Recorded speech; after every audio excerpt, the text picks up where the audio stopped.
Uy, kumusta? Naisip nyo na ba kung ano ba talaga ang ginagawa ng isang ministro? Yung hindi lang tuwing linggo, kundi sa pang-araw-araw na buhay nila? Halika, alamin natin kung ano ba talaga ang laman ng napaka-espesyal nilang trabaho.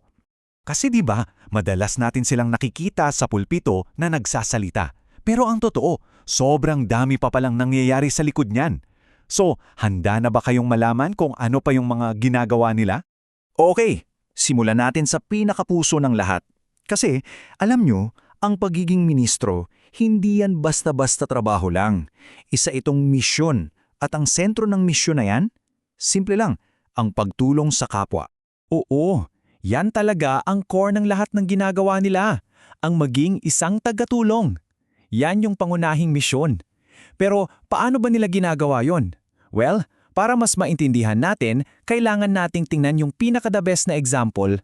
Para maging isang dakilang tagatulong, meron silang sinusundan na perpektong modelo.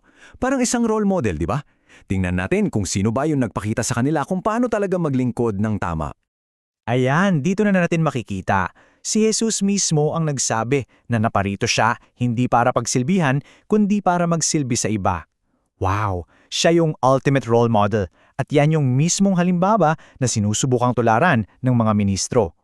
Isipin nyo ha, yung mga ginawa niya, pinapagaling niya yung mga may sakit, kino-comfort niya yung mga malungkot, binibigyan niya ng kapayapaan yung mga nag-aalala. Grabe! Lahat yan, direkta at personal. Yun mismo yung blueprint, yung modelong sinusundan nila. So, dito na nagko-connect lahat, di ba? Lahat ng ginagawa ng isang ministro, yung goal niyan, dapat makikita mo yung paglilingkod na ginawa ni Jesus. Parang simpleng pakinggan, pero sobrang lalim pala ng ibig sabihin. Okay, helper na sila. Pero teka, meron pa. Hindi lang pagtulong ang trabaho nila, meron pa silang isang super important na role.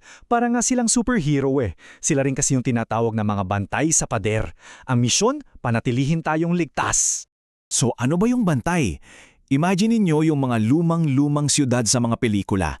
'Di ba? May matataas na pader, tapos sa taas ng pader may mga gwardya. Yan ang mga bantay. Gising sila, alerto, para lang siguraduhin na safe yung lahat ng tao sa loob. Ganyan yung itsura ng isang bantay noon. At yung trabaho nila, 3 bagay lang talaga.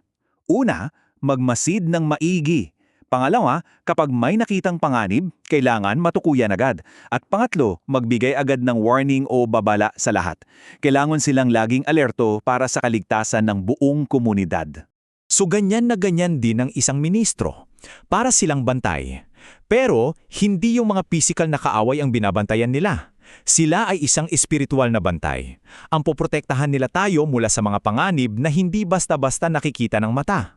So ano ba yung mga panganib na to? Well, ito yung mga bagay na pwedeng makasira sa relasyon natin sa Diyos. O di kaya yung mga desisyon na pwedeng makasakit sa sarili natin o sa ibang tao. Ang trabaho nila ay bigyan tayo ng heads up para manatili tayo sa tamang daan. Okay, recap muna tayo. Sila ay mga tagatulong, check. Sila ay mga bantay, check. Pero alam nyo ba, meron pang isang side sa trabaho nila na hindi madalas nakikita ng mga tao. At ito yung pinaka-personal sa lahat. Kasi yung trabaho nila, hindi laging nasa harap ng maraming tao. Yung pinakatotoong at malalim na bahagi nito, madalas nangyayari yan ng tahimik, yung walang nakakakita.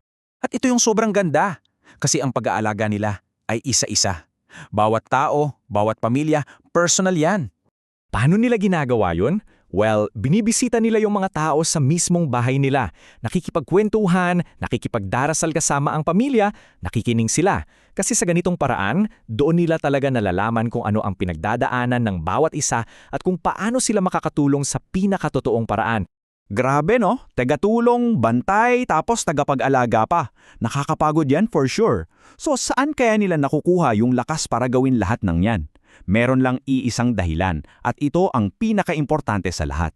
Simple lang, ang nag-iisang motivation nila ay pag-ibig. Isang tunay at malalim na pagmamahal para sa mga tao. Yun lang. At itong quote na to, saktong-sakto yung sinasabi. Kasi para sa kanila, hindi talaga ito trabaho lang eh. Isa itong misyon na galing mismo sa puso. Isang pusong gustong-gusto talagang matulungan ang mga tao. Kaya sa susunod na makakita kayo ng isang ministro, sana maalala natin yung 3 bagay na to. Sila ay isang tagatulong tulad ni Jesus.